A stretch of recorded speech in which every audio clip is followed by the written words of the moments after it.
네, 안녕하십니까. 신학수다방 전해주 인사드리겠습니다. 오늘은 이 8월 무더위 한창 기승을 부릴 때인데요. 서울에서 우리 이신건 박사님 모시고 서울은 아니고요, 양평. 양평입니다. 멀리까지 내려오셨어요. 그래서 이신건 박사님 모시고 종말론에 대한 이야기를 나눠볼까 합니다. 이신건 박사님 좀 소개는 밑에 좀 쭉 나가고 있듯이 조지신학자, 근데 너무 널리 알려지셨는데 어렵게 얘기해 주시지 마시고요. 예, 쉽게 우리 일반 사람들이 알아들을 수 있도록 종말론에 대한 이야기 해주세요. 감사하겠습니다. 그리고 또 오늘 이정희 목사님 감사합니다. 쌈답으로. 예. 만약에 대화를 두 분이서 어떻게 해주시기 바랍니다. 오늘은 쌈답으로. 예. 종말론에 대한 어떤 이야기부터 시작해야 될까요? 종말론 하면은. 이렇게 하면 어떨까 싶어요. 예. 이 박사님께서 종말론에 대한 기독교 신앙. 예. 개관. 개관은 너무 많아요. 많아요? 그래서 종말론이 그리스도인의 신앙에 어떤 의미를 갖는지 핵심적인 것을 조금 얘기를 해주시고 그 다음부터 이제 쌈따기 또 박사님 교회 현장을 알아들을 수 있도록 설명해 주세요. 저도 어려운 사람 이름 많이 나오지 않고 학자 중에 이게 알아들으라고 쓴 책이냐, 일부러 어려웠냐, 문장이 이렇게 기냐, 막 어려운 사람이 많아요. 나는 어려운 말은 보통 나도 말을 할 줄을 모르고 내가 쓴 책이나 글은 다 쉬워요. 그렇게 전평이 나 있어요. 그래서 쉽다고 하는 것은 내가 자신이 있어요. 이제 여러분이 이해하느냐 못하느냐 하는 것은 또 다른 문제고 쉽게 설명하는 건 저의 장기입니다. 그 종말론에 대한 어떤 소개부터 의의라고 해야 되나? 오늘 여기 전해주 뭘 전해줍니까? 오늘은 종말론을 전해주려고 왔는데 신학 수다방이라고 또 하대요. 오늘 수다를 떨어보겠습니다. 종말론이라는 주제를 선택했는데 마침 제가 신학 책 여러 권을 썼는데 그 중에 하나가 이 카메라에 잘 나오죠? 이거 따로 나올 겁니다. 따로 잘 올리죠, 화면에. 종말론의 역사와 주제라는 책이 있어요. 그래서 이제 역사라는 것은 종말론이 어떤 과정으로 형성되고 변화되고 달라졌는가에 대하여 구약에서부터 현대신학까지 쫙 설명을 하고 이제 주제는 종말론의 중요한 주제 몇 가지를 압축적으로 제가 설명한 책인데요. 또 책이 또 빈약해서 내 지식도 빈약해서 그래서 좀 여기다가 부록으로 7권의 책을 또 여기다 넣었는데 오늘은 종말론이 과연 기독교 신학에서 혹은 기독교 신앙에서 혹은 그리스도인의 삶의 실천에서 정말 중요한 거냐 과연 의미가 있느냐 2000년 역사 속에서 종말론만큼 또 시끄럽게 소동을 일으키고 많은 이단 사이비 열광주의자들이 종말론 가지고 우리나라도 얼마 전에 다미선교회 이런 게 있었고 또 영생교회가 부천에 있는데 기승인가요? 무슨 기승인가요? 이 사람 영생교회 주장하다 죽었어도 아직 영생교가 있고요. 종말론 주제가 엄청 사회가 어려울수록 이슈가 되고 사회를 시끄럽게 하고 관심을 모은 주제인데 그러다가 이제 또 시간이 지나고 세월이 좋아지면 또 종말론을 잊어버리고 다른 주제를 가지고 사는데 기독교가 과연 종말론을 계속 붙들고 있어야 되는가? 종말론이 기독교의 중요한 가치를 지니는 것이냐? 종말론 없이도 기독교가 가능한가? 이런 어떤 종말론의 중요성을 한번 우리가 좀 다뤄보았으면 하는 이 책의 이제 첫 장이라고 할 수 있어요. 종말론의 의미, 함이 종말론이 주는 가치, 영향 이런 걸 한번 고민해 보겠습니다. 먼저 이제 어떤 종말론이라는 말을 하다 보면 이제 제목부터 종말론이 뭐냐? 마지막 종자 끝말이죠. 모날론 이라고 그러고 에스카톨로기 영어로 에스카톨로지 에스카란 말은 에스카톤 마지막이다. 종말이다. 끝이다. 그리고 이제 노지는 로고스라는 말에서 가르침, 이론, 합리적인 설명 이러죠. 여기서 마지막 일이란 이제 개인에게 이르는 마지막 일, 개인에게 일어나는 마지막 일은 뭐죠? 죽음이죠. 죽음을 네. 인간이 정말로 볼 때는 네. 죽음은 뭐냐? 죽음 이후에는 인생의 생명이라는 게 계속되느냐? 어떤 형태로 죽음 이후에 생명이 종속하느냐에 관하여 논하는 것이 이제 종말론의 중요한 주제였고요. 또 하나는 이제 역사. 예. 역사란 말은 이제 이 우주 전체를 포함하는 예. 역사의 마지막에 무슨 일이 일어나느냐? 역사의 마지막이 일어나느냐, 예. 언제 일어나느냐, 예. 어떻게 일어나느냐에 대해서 역사의 마지막에 관한 얘기입니다. 그런데 이제 개인의 죽음도 역사 안에서 일어나는 죽음이고, 네. 개인과 역사, 개인과 자연이 따로 뗄 수 없기 때문에 이 두 가지를 완전히 분리할 수는 없죠. 네. 개인의 운명과 역사 운명이 또 긴밀하게 얽혀 있잖아요. 네. 너 없이 나 없고 자연 없이 나 없고 역사적인 삶 속에서 인간의 삶도 이루어지기 때문에 인간의 삶도 그렇지만 죽음도 역사 속에서 역사적인 사건과 얽혀 있어요.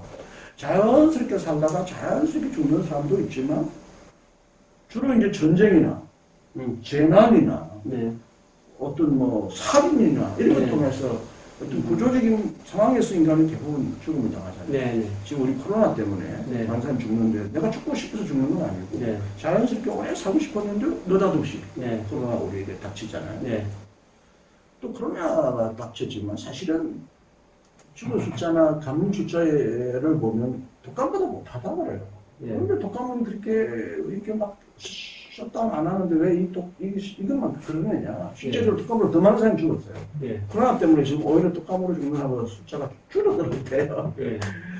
그런데도 코로나 때문에 장사를 못하고 힘든 게 아웃선인데 또 이제 제가 오다가 이런 생각을 했어요. 그럼 코로나 때문에 셧다운 하는데 독감 때문에 죽는 사람이 더 많은데 그때는 왜 난리를 안 치는 독감도 전파력이 있고 그러다 오면서 생각하는 게 무슨 생각이냐면 좀 말이 빗나가서 죄송합니다. 차를 타고 오다가 차를 얼마나 많은 사람이 죽어요. 그럼 차 다시 스톱시켜야 되잖아. 차도 특정 다수를 막 죽이거나 교통당하잖아요. 네, 네. 물론 교통 여러 가지 체계나 교통 질서를 통해서 줄여나가지만 실제적으로 교통사고로 많은 사람이 죽거든요. 그럼 왜 이거 섭단을 안 하냐? 또 영국은 워낙 날씨가 흐리고 그래서 젊은 애들이 스포츠를 좋아하는데 못 나가게 하니까 사실인지 모르겠는데 믿거나 말거나 중소년을 중심으로 자살하는 사람들이 코로나 죽은 사람 더 많다는 말이 들려요. 하여튼 어쨌든 인간의 죽음도 역사적인 삶과 뗄 수 없는 연결관계에 있다. 또 현대인의 삶이 자연 생태계와 뗄 수 없잖아요. 올해는 유난히 코로나 외에도 막 폭풍우가 지금 자연재해도 많고 물, 막 홍수 때문에 많이 죽잖아요. 물, 홍수. 예. 그래서 오늘날은 이제 개인의 삶 죽음이 단순히 개개인의 사건이 아니라 자연, 우주 사건과 연결되어 있구나. 서로 긴밀하게 연결되어 있구나 해서 이제 종말이라면 딱 떼놓고 개인의 종말 따로 다루고 역사의 종말 따로 다룰 수 없을 정도로 하나의 공통된 주제라고 볼 수 있고요. 네. 성서도 우리가 이제 창세기부터 시작하잖아요. 네. 창세기 제일 먼저 쓰여진 건 아니지만 어쨌든 순서가 창세기부터 시작하는데 창세기는 어떤 뭐로부터 시작하나요? 개인이 어떻게 태어나느냐, 네, 개인이 진화했느냐, 창조했느냐, 이스라엘 민족이 어떻게 형성됐느냐가 아니라 창조로부터 시작해요. 네, 창조. 예. 그리고 요한계시록도 제 끝에 오는데 어디로 끝나요? 예.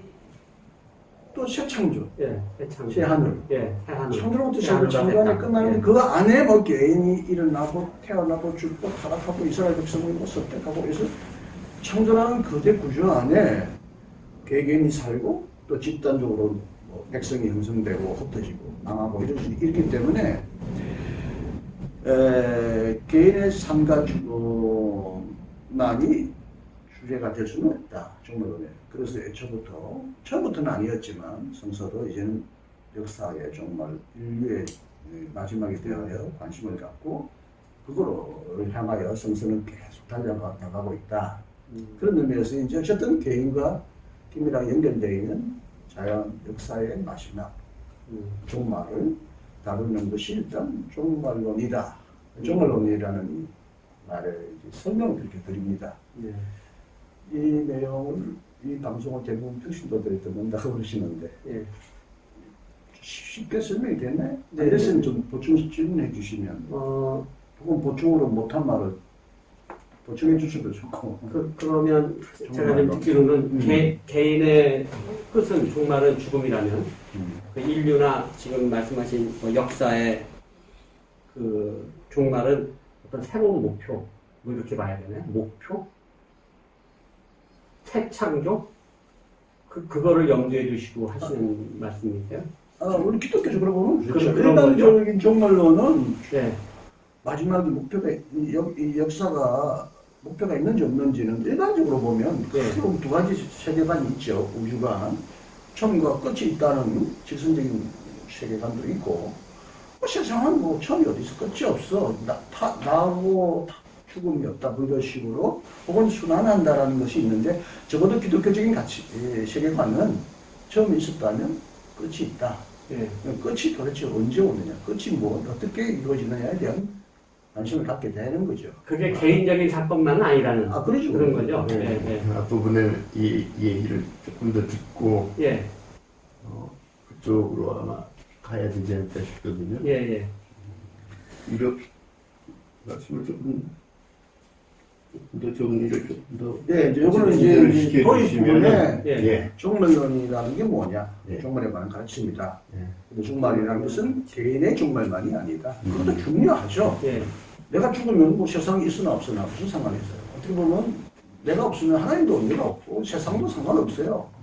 그런 의미에서 내가 죽는 하지만 내가 없어도 세상은 돌아가고 그렇죠. 내가 없어도 역사는 진행되기 때문에 내 개인만 가지고 종말을 다룰 수는 없다. 기독교는 특히 성서는 개인의 종말이 아니라 역사 전체, 창조 전체를 관심을 가지고 성서는 개인의 가르친다. 이런 걸 이제 얘기한 거고요. 네, 그러니까 어떤 인간 삶의 어떤 보편적인 어떤 그 속에서 종말이라고 하는 것을 이제 정리를 해주셨다고 보고요.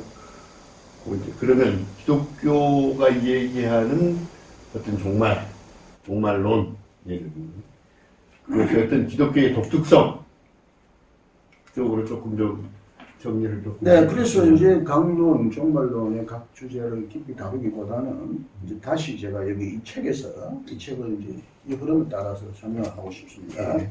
만약 이 책이 시중에 파니까요, 사보시는 분들은 사보시기 바랍니다. 이제 문제는 이제 왜 인간이 궁극적인 운명, 역사의 미래, 우주의 종말에 관심을 가져야 하느냐, 가질 필요가 있느냐, 하지만 가치가 있느냐 하는 걸 이제 좀 다뤄야 합니다. 다른 말로 하면 우주의 종말, 역사의 종말, 이건 인간이 다루고 이해하기는 너무나 벅차고 너무나 거창하고 또 현실적으로 생각하기엔 너무 호황한 주제입니다. 사실은 종말론의 역사 속에서 임박한 종말론을 주장해가지고 사람을 그냥 유혹하고 동료시켰다가 뭐 뻥으로 끝난 소동으로 끝난 종말론이 많아가지고 이제 종말론을 막 진전이 나고 종말론은 뻥이야, 사기야. 이게 또 사람들을 유혹해서 돈 벌어먹으려고 사람에게 축일요법을 써가지고 사람에게 관심을 끌려고 하는 것이 아니냐. 이래서 이제 종말론이 현대인에게뿐만 아니라 많은 기독교인들에게도 확실해졌어요. 최근 종말론 덕에 일어난 사람들 보면 대단히 이상한 사람, 막 열광주의적이고 이단적인 것이 있으니까 그래서 종말론을 이런 현실에서 또 종말론을 끄집어낸다는 건 사실 별로 인기가 없고 별로 호감이 안 가는 주제입니다. 어떻게 보면 호황한 주제입니다. 호황된이라고 사람들이 얘기하는데 참 호황한이라고 얘기합니다. 호황한 주제입니다. 호황하다. 비어있고 황당하다. 황당과 당황이 뭐 어떠냐 차이가 있다. 뭐 사람들은 얘기하는데 어쨌든 속이 없고 비어있고 황당하다. 차원이 없는 주제다. 이게 도대체 우리의 삶과 무슨 관계가 있느냐. 더욱이 현대인의 활동 영역은 점점 좁아지고 있습니다. 세계를 보는 눈은 커졌죠. 망원경을 통하여 우주 세계를 보는 눈은 커졌고 이시 세계를 보는 눈도 커졌고요. 컴퓨터를 통해서 진짜 온 세계를 하루아침에 그냥 우리가 여행하듯이 볼 수 있지만 그러나 이제 워낙 세계가 복잡해지고 다양해질수록 개인의 활동 영역이 굉장히 좁아지고 있어요. 현대인의 관심사도 날로 이제는 좁아지고 있어요. 흔히 말대로 이제 종말론이 논하는 이 거대 논하는 사람들은 요즘 인기가 없어요. 그렇죠? 점점 내 생활에 필요한 부분, 전문화, 내가 관심 가는 부분, 점점 파편적이고 내게 중요한 실존적인 부분이 점점 중요해지면서 어떻게 보면 조신학 자체가 올라가도 인기가 없는 게 이 거창한 논리가 그래서 좋다는 거야. 나하고 먹고 사는데 근데 지금 당장의 삶에 무슨 영향을 주느냐라고 하면 현대의 삶에 이런 거대 담론도 의미가 없어지고 점점 현대인의 관심도 이제 축소돼 가고 있습니다. 특히 현대인의 상황은 삶의 상황은 개인의 삶마저도 의미 있게 꾸려나가기 어려울 정도로 가파르게 급변하고 있다. 이 말은 이제 경제적으로도 현대인들이 옛날보다 잘 사는 것 같은데 우리가 지금 경제적으로 굉장히 부국이 됐죠. 그런데 엄청나게 지금 가난의 벼랑에 떨어지는 사람 빈부 격차가 심해가지고 실제적으로 자살을 세계에서 제일 많이 하는 나라도 또 우리나라 아니에요. 과거에는 내가 힘들면 형이 도와주고 또 사촌이 또 도와주고 이렇게 공동체라는 태도를 했었는데 요즘 조차 개인화되고 물론 국가가 이제 상당히 그래도 복지나 여러 가지 보호사활동을 못하게 쳐주는데 어쨌든 오늘날은 내가 이제 먹고 살 게 없으면 그냥 죽어야지 뭐 형한테 돈 손을 벌려 구차하게 국가가 도와주는 거 가지고 이거 그냥 먹고 목숨만 부지하는 건데 이게 사는 거냐 이런 식으로 현대인의 삶의 상황이 점점 어떻게 보면 소수의 그 옛날에 80대 20이라고 했는데 어떻게 보면 98%의 이 같아요. 진짜 삶의 삶의 양극화. 잘 사는 사람은 소수는 어마어마하게 잘 살고 그러면 대다수는 계속 못 사는 앞으로 그 AI가 오고 컴퓨터가 오면 점점 그게 심해진다고 그래요. 일자리가 줄어들잖아요. 그래서 이제 뭐 기본소득의 문제니 이런 문제가 나오는데 현대인들이 이렇게 살기 점점 어려워지는데 힘들수록 기독교인도 자살하는 사람들 꽤 봤어요. 그 기장목사님들 중에도 유학하는 중에도 보고 자살하는 목사도 있고 기장목사님들이 자살하는 사람도 꽤 있더라. 우리 선교 사람들 그렇게 안 하는데 그렇다고 하고 어쨌든 교인도 우울증이 들고 우울증도 있는 교인으로 자살 못하는 사람도 자살 안 하는 수는 없죠. 자살하는 지역감 교인이라고 뭐 그렇죠. 예는 아니죠. 병이 안 걸릴 수는 없고 병 걸리면 죽는 거지. 뭐 예장을 떠났어요. 그만큼 현대인의 삶이 전체적으로 보면 잘 사는 것 같은데 개인의 삶은 점점 팍팍해졌다. 느끼시죠 현장에서? 저는 좀 현장을 떠났기 때문에 이 말이 너무 공유공론이 아닌가 싶은데 여러분 내가 그걸 질문할게. 싸운다가 아니고 싸운다에게 삶이 편안해지고 또 부유해지고 또 좋아졌어요. 점점 팍팍해지는 것 같아. 물론 두 분의 출신 성분이 좀 달라서 신부님이시고 목사님인데 지금 농촌 가셔서 농부 되셨고 이분은 또 뭐 지역사회에서 활동하시는데 과거보다 지금 사는 게 더 팍팍해요. 그건 좀 나은 거예요? 팍팍해진 건 사실이죠. 점점 그렇죠. 제도권에서 벗어나면 그렇죠. 바깥 삶을 보면은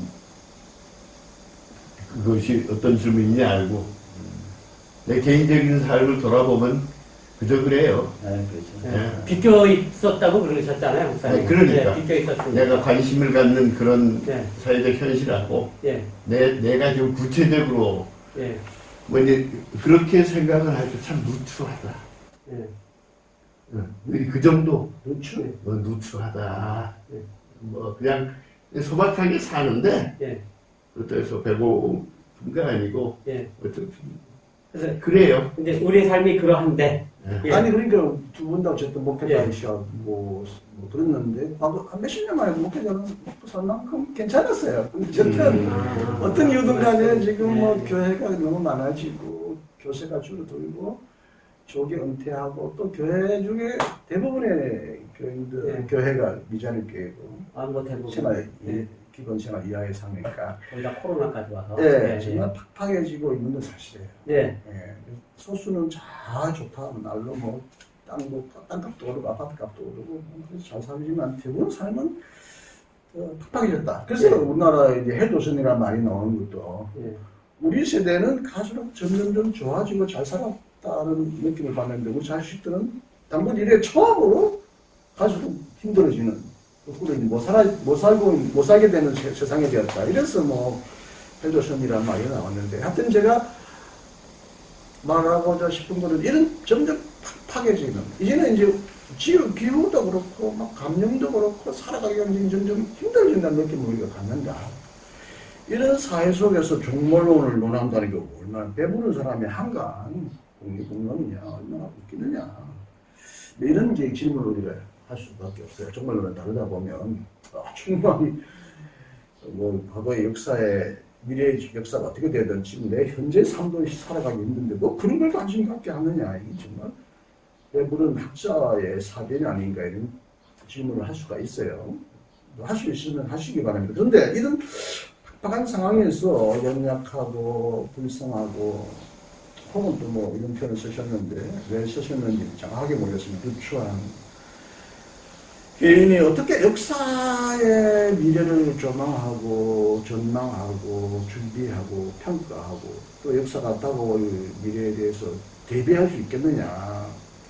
다시 말씀드리면 생존의 벼랑으로 점점 더 거세게 내몰리고 있는 현대인에게 역사와 우주에 대한 관심은 배부른 사람, 한가한 사람 이런 사람의 사치스러운 혹은 직업 교수들의 직업적인 하나의 영역으로 그냥 작은 영역에서 그냥 소수만이 가지고 노는 그런 주제가 되지 않겠느냐라고 질문할 수 있을 것 같아요.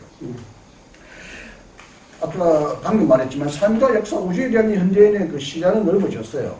우주를 보는 관점은 어마어마하게 커졌잖아요. 이제 빅뱅으로부터 막 우주의 역사를 이제 얘기할 수도 있게 되고. 그러나 이 중에 뭐죠? 바이러스 있나요? 오래전만 해도 이 바이러스 못 봤잖아요. 그래서 무슨 병에 들면 이게 뭐 저주, 누가 저주했다, 누가 뭐 그냥 밑에 없다. 막 사람을 숙제하고 잡아서 죽이고 그래서 바이러스라는 건 모를 때는 도대체 인간의 질병을 막 귀신의 저주, 뭐 하나님의 진노 이런 얘기 했는데 이제 바이러스가 발견되니까 어마어마한 작은 세계까지 보게 되는 인간의 시야가 엄청 컸지만 이로 인하여 세계를 보는 눈을 어마어마하게 확장되었지만 그 정도로 인간의 세계관도 혹은 인간의 의식도 인간의 정신세계도 그만큼 확장되고 튼튼해지고 더 좋아졌다 말하기는 어렵지 않을까. 좀 달리 말하면 현대인은 예전보다 더 불안해졌다. 우리보다 훨씬 미시세계에서 살고 옛날 농촌 사람들은 뭐 일등실 전부 다 멀리 나가보지도 않았다. 기차도 못 타봤다. 비행기는 커녕. 한 마을에서 살다 죽은 많은 분들이 우리 조상들이었는데 이분들은 그래도 덜 불안했고 그랬는데 현대인은 어마어마한 넓은 세계를 돌아다니고 알고 있음에도 불구하고 그가 사람들보다 더 왜소하다. 더 불안하다. 더 불행하다라고 점점 느끼고 있다. 이런 상황에서 역사와 우주의 목표, 종말에 관하여 말한다는 게 얼마나 돈키호테 몸짓처럼 좀 무모하고 우스꽝스럽고 참 허접스러운 참 부질없는 얘기가 아닌가 하고 이제 종말론을 얘기하다 보면 질문할 수도 있을 것 같아요. 현장에서 종말론에 관하여 설교를 하시거나 토론하는데 이런 반론을 받아보신 적은 없어요? 목사님 그게 우리 먹고 사는 데 무슨 상관이 있다고 예수님의 재림을 말합니까? 맨날 재림 하는데 재림 안 하시잖아요. 혹은 뭐 종말이 오면 오겠죠. 그러나 지금 내 현장의 삶에 관한 고통은 목사님 뭐 관심도 안 가지고 그렇게 거창하게 그렇죠. 이렇게 얘기하나 이런 질문을 받는 경우는 없었어요. 여기 박사님 저 책에도 그런 말이 나와요. 교회 현장에서 그 종말론은 진지한 관심의 대상이 되지 못하고 있다. 왜냐하면 종말이라는 주제는 행복과 마음의 평안을 추구하는 현대인들의 관심을 끌기 어렵다. 이렇게 맞습니다. 예. 심기가 좀 불편하기도 하죠. 그런데 좀 앞장줘서 나보다 빨리. 아니 그런 그 현장에서 실제로 교회 현장이 교회를 떠받치고 있고 이끌어가고 있는 것은 정말요? 그거 아니에요? 떠받치고 있다니. 아니 그러면 예. 영생을 얻을 거냐? 예. 구원 받을 거냐? 정말 심판을 예를 들면 예. 뭐 할 거냐?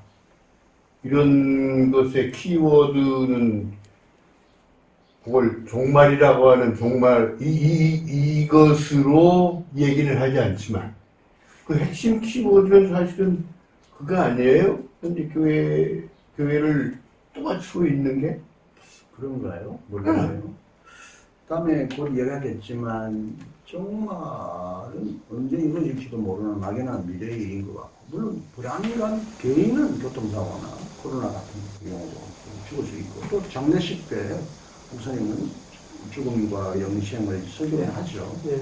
정말. 근데 장례식 돌았으면 서구인들은 이 무덤이 곳곳마다 가까이 있어요. 교회당도 있고 말에 있는데 우리는 멀리 그냥 치워버리니까 이게 또 죽음 의식이 사라져요.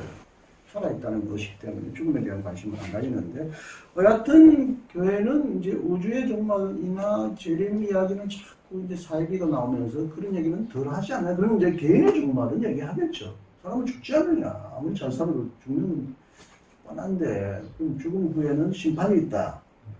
혹은 어떻게 영생 얻느냐 이런 주제는 기독교의 중요한 주제니까 예. 가르치겠지만 실은 설교 때 많이 하나요? 장례식 때 외에는 이런 설교도 현대인들은 왜 죽는 얘기에 기분 나쁘게 죽음에 대해서 좀 사람은 죽는 건 알지만 자꾸 죽음 얘기하는 건 좀 싫어하지 않아요? 이 박사님은 한국의 일요일마다 드려지는 예배? 모든 예배의 설교에 키워드가 뭐라고 생각하세요? 그게 통일성이 있을까요? 근데 개인마다 공동체마다 다르겠네요. 물론 다르겠지만. 다르겠지만. 그러니까 종말론이 호소력이 없고 기분 나쁘고 개인도 죽을 때는 죽더라도 죽을 수 있습니다라고 하면 살아가는 힘을 빼앗는 것 같고 그러니까 현대인에게는 이런 게 언젠가 닥치기는 하지만 그리고 생각하기 싫은 현대인에게는 지금부터 현대인에게는 복 받으세요. 평안, 행복하세요. 어떻게 하면 잘하면 어떻게 하면 그리스도인답게 살겠느냐 윤리적인 거 아니지. 이런 얘기를 주로 설교를 듣지. 저도 교회 다니면서 아니 죽음 설교라 정말 설교하는 거 많이 듣죠. 죄의 용서, 네. 용서를 향한 하나님의 은총, 심판과 구원. 이 키워드가 아닌가요?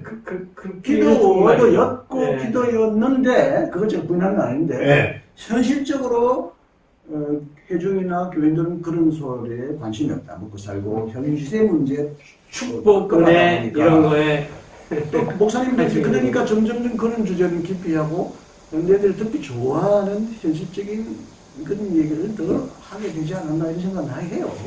그리고 과연 언제 종말론적인 설교 하느냐. 장례식 외에 종말론적인 설교를 전 지한자를 진지하게 해본 적이 있느냐. 1년이 끝날 때 송구 영신 예배 때 한 번씩 그런 얘기를 하는지는 모르겠는데 아마 목사님 나는 오히려 아까 제가 말씀드린 소위 죄, 은총, 심판과 구원, 그 다음에 영원한 생명 이 개념들을 떠받치고 있는 모든 것들이 결국은 이제 이 박사님이 말씀하시는 그 종말론이라고 하는 어떤 그런 사유체계라기보다 그냥 소박하게 실제로 그걸 얘기를 하지 않지만 종말이라고 하는 그 키워드가 그 저변을 흘러가면서 결국 그 위에서 솟아오르는 것들이 아닌가 이런 물음입니다.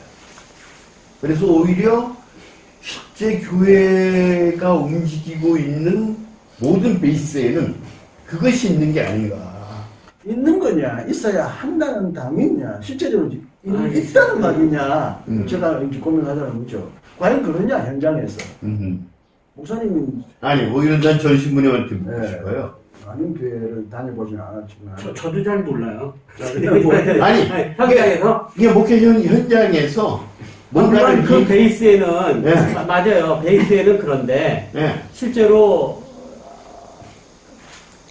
그런 뭐 말로는 맨날 뭐 종말론적인 삶을 살아야 한다 뭐 이런 얘기를 하면서도 실제로는 그런가요? 잘 모르겠어요. 그냥 뭐 어떤 왜냐면 이제 우리가 해야 할 종말과 관련된 주제가 마지막 심판입니다. 이제 네. 마지막 심판인데 마지막 가봐야 알기 때문에 워낙 오랫도록 속아봤기 때문에 마지막 심판에 대한 두려움은 많이 희미해졌죠. 중세기 때는 굉장히 강했어요.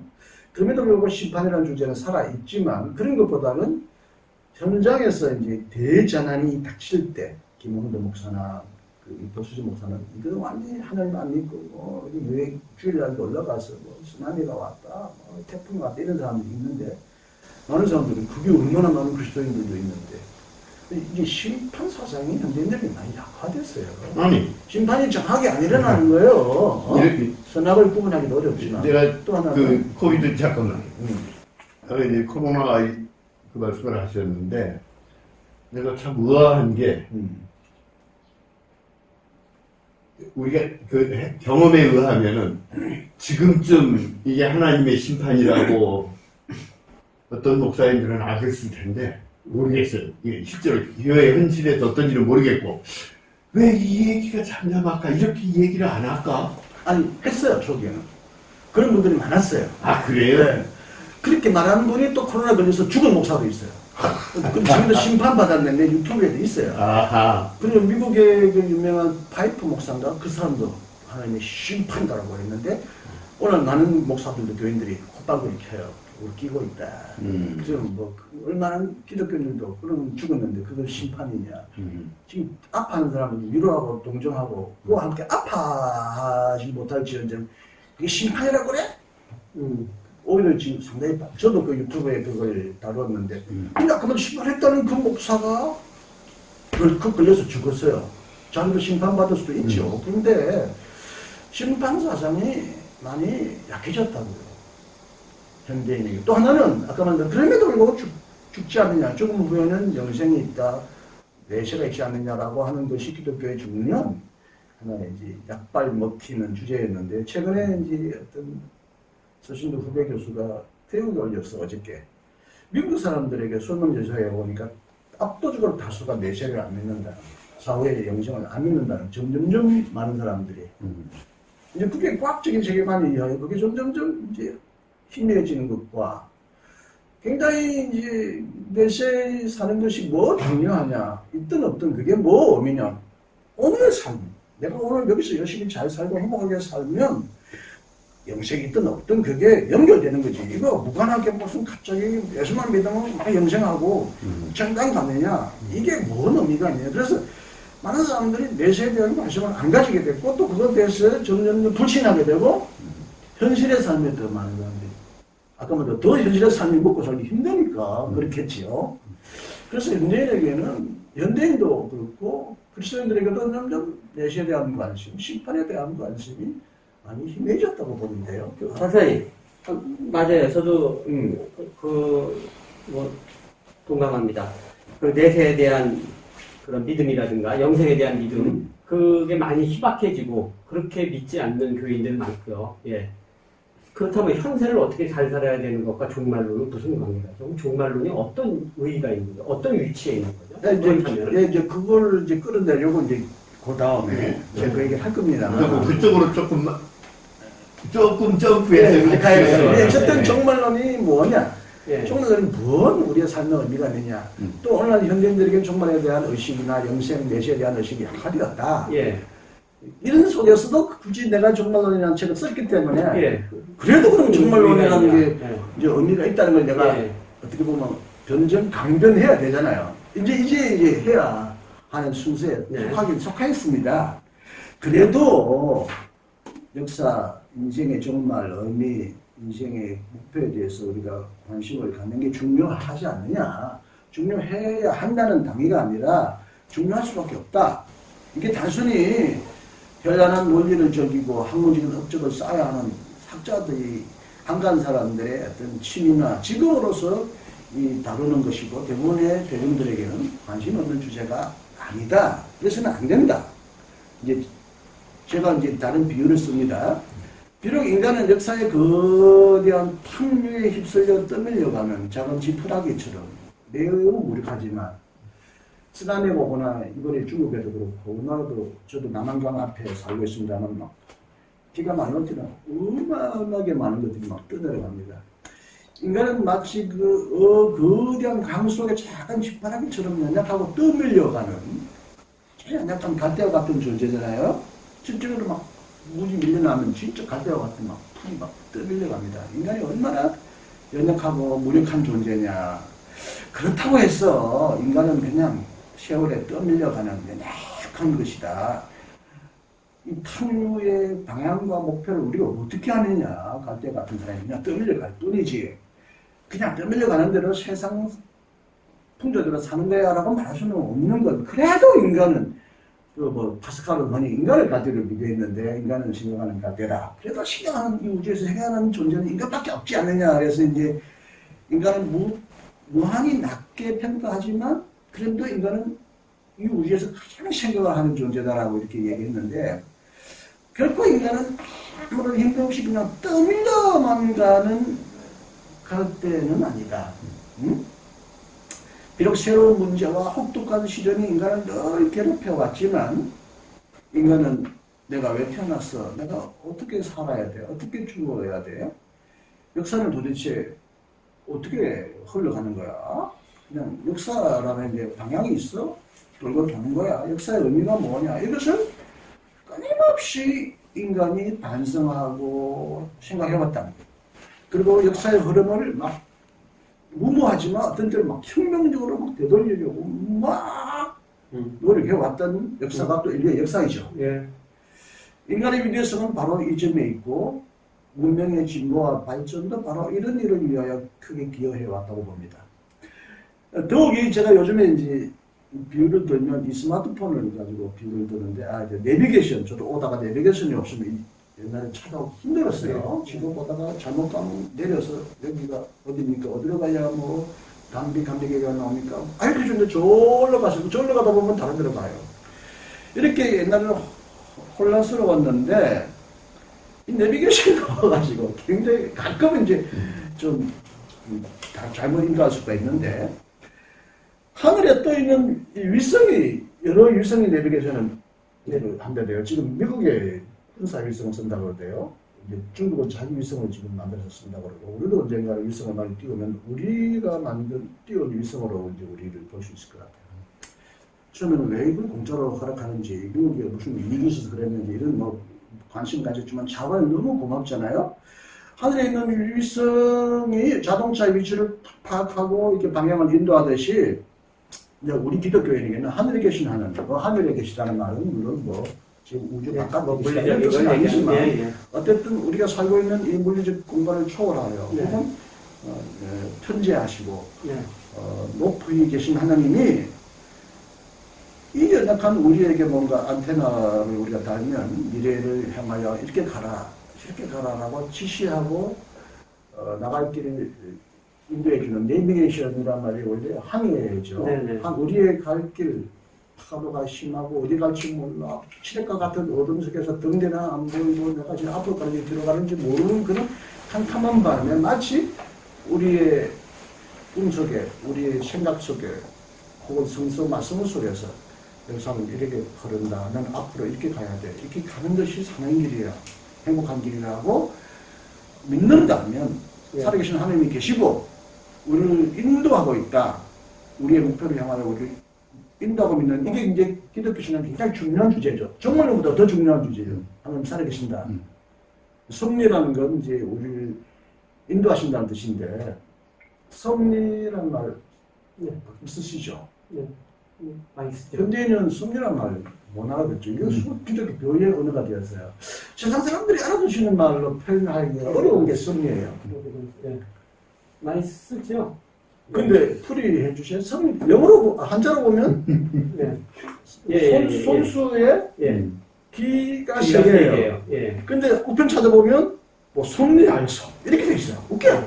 섭자가 뭐냐 물어보면 섭리할섭 이런 식으로 설명되어 있고, 우편도 좀 분명해요. 그런데 한자는 뭐 한자 가지고 우리가 뭐든 뭐 한자로 가지고 막 성서를 풀이하는 사람이 있는데 묘한 게 세 번은 듣고 귀가 한 번은 이렇게 손을 쓴다. 하나님은 늘 귀가 많으셔서 듣고 계시고 늘 듣는지만 한 번쯤은 손을 쓰셔서 우리에게 내밀으셔서 인도하신다는 느낌이 주는데 원래 섭리란 뜻은 프라비던스잖아요. 프로비던스.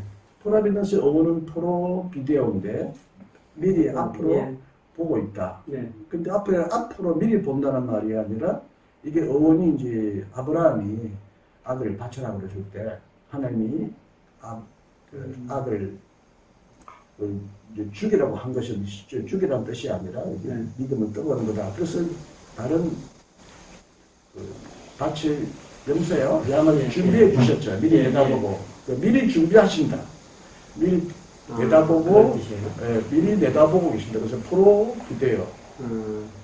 아브라함은 모르고 믿음으로 무작정 자식을 죽이려고 했지만 하나님은 죽일 생각이 아니라 미리 다른 재물을 준비하셨다. 여기서 나오는 어원이 프로비데오인데 하나님이 우리가 맹목적으로 사는 것 같고 뭐 시키니까 살고 모르고 사는데 그래도 하나님께서는 착착착 우리의 갈 길을 예비하시고 준비하시고 인도하신다. 이게 이제 프로비데오, 프라비던스, 섭리라는 뜻이죠. 어쨌든 우리가 섭리신앙은 종말신앙 못지않게 이렇게되는 게 중요하죠. 만약 하나님이 살아계시냐 안 계시냐 하는 것도 이제 유실론과 무실론의 차이인데 살아계시는데 그냥 하늘에 따로 그냥 살아계시고 우리는 그냥 우리대로 따로 살고 이게 이제 선이 이신론이라고 그러죠. 천재를 만드신 후에는 더 이상 세계를 관여 안 해.